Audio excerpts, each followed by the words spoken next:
Non, elle est toujours aussi forte aujourd'hui pour deux raisons. On l'a vu au cours de l'année dernière, on a maintenant des tueries de masse où les victimes sont choisies de façon massive et indistincte. Donc on a des risques d'action effectivement coordonnés en France et en Europe. On a aussi un risque de passage à l'acte individuel en appliquant les mots d'ordre lancés par Daesh en permanence. Et puis elle est présente parce qu'on on est aussi aujourd'hui confronté à ce qu'on appelle la menace des retours.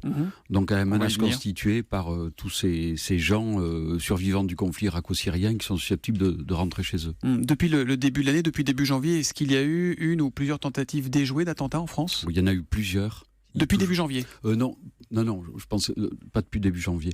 Depuis l'année dernière, il y en a eu beaucoup. On sait qu'après l'attentat sur le marché de Noël de Berlin, c'était le 19 décembre, le terroriste Anis Amri est passé par la France. Est-ce que vous savez à présent où il est passé précisément sur notre territoire ?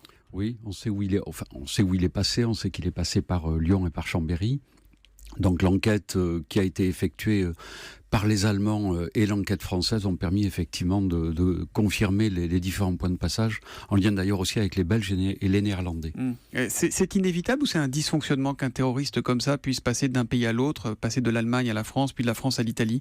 Je vous rappelle quand même qu'il y a un principe de libre circulation et que quel que soit le travail et l'efficacité du travail fait par les policiers, c'est toujours un peu plus compliqué de trouver quelqu'un qui a plus de 24 heures d'avance sur ses poursuivants. Il ne faut pas oublier qu'avant d'être recherché, il a eu quasiment 28 ou 30 heures devant lui et que ça lui a très certainement facilité les choses.